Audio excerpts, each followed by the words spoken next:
Olá amigos, sejam bem-vindos a mais um vídeo do meu canal. Eu sou o Lucas Knipe e vamos falar sobre Nicolas Jackson, né? Esse é um problema que o Chelsea tem que resolver na janela de transferências, né? Para conseguir viabilizar as transferências de Xavi Simons e Alejandro Garnacho.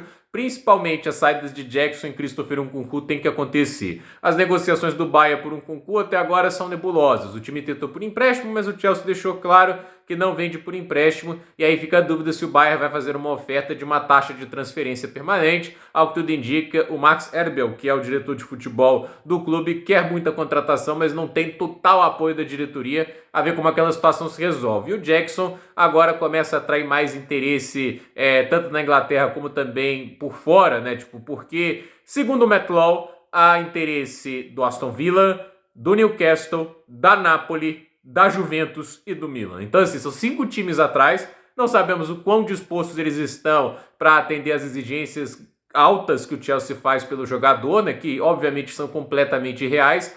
E assim, primeira coisa para a gente colocar aqui: os times mais fortemente vinculados são Aston Villa e Napoli, né? Aston Villa, que por isso eu tô até dando destaque a eles no título do vídeo, né? O Aston Villa tá ali numa situação complicada, né? Eles perderam o John Duran há pouco tempo e eles têm só o Ollie Watkins para fazer a função de 9. Eles precisam realmente de uma alternativa, de um jogador que chegue ali para ajudar e possa até, quem sabe, jogar de segundo atacante. É um mercado muito discreto e eles recentemente até venderam o Jacob Ramsey. Talvez haja fundos para financiar o Jackson agora com a venda do Ramsey, mas não se sabe ainda se esse é o caso, se eles vão tentar jogar para baixo o valor, visto que o Jackson hoje, né, é um jogador que não tem utilização dentro do Chelsea. Porque assim, há de se ressaltar, não faz sentido paralelos com o Ekitike e com o Benjamin Sesko, porque esses jogadores eram titulares de suas equipes, têm potenciais maiores do que o Jackson, e assim, o Jackson é um jogador que hoje é a terceira opção no Chelsea, tá atrás do Delap e do João Pedro na hierarquia do clube,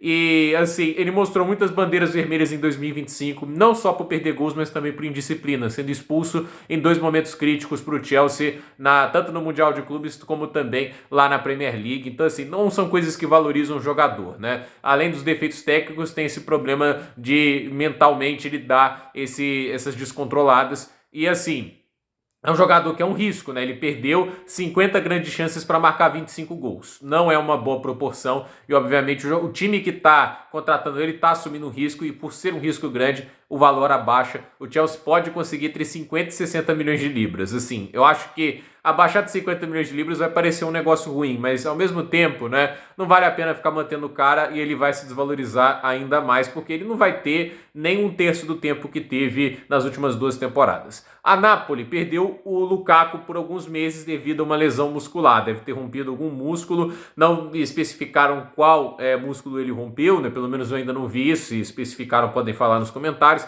mas são pelo menos 3 meses fora dos gramados e eles precisam de um outro centroavante. O Jackson pode vir a calhar nessa situação. A Napoli, vale lembrar, em termos de fair play, ela está de volta à Champions League e tem mais uma coisa que tem que ser dita. A Napoli, ela conseguiu o dinheiro da venda do Victor Osimhen e tem o dinheiro da venda do Kvaratskhelia. Então, nessas 2 vendas somadas, a Napoli tem 150 milhões de euros. É muita grana. Então, assim, obviamente eles já reinvestiram em vários atletas, mas não dá para dizer que a Napoli está de mãos completamente atadas. Então, assim, tá em competição continental, tá com um técnico maravilhoso, eles teoricamente teriam recursos para contratar o Nicolas Jackson. Então, assim, empréstimo obviamente não é algo que vai vir a calhar. A Juventus, eu não sei até que ponto tem dinheiro, é o clube que mais fatura dentro da Itália, tá de volta à Champions League, mas eu acho que tá, né? Pode me corrigir se eu estiver errado, mas fato é que a Juventus não é um time que também está podendo ser assim, gastar a torto direito, porque existem muitos dos traumas financeiros deixados pela péssima gestão de André Agnelli. Então,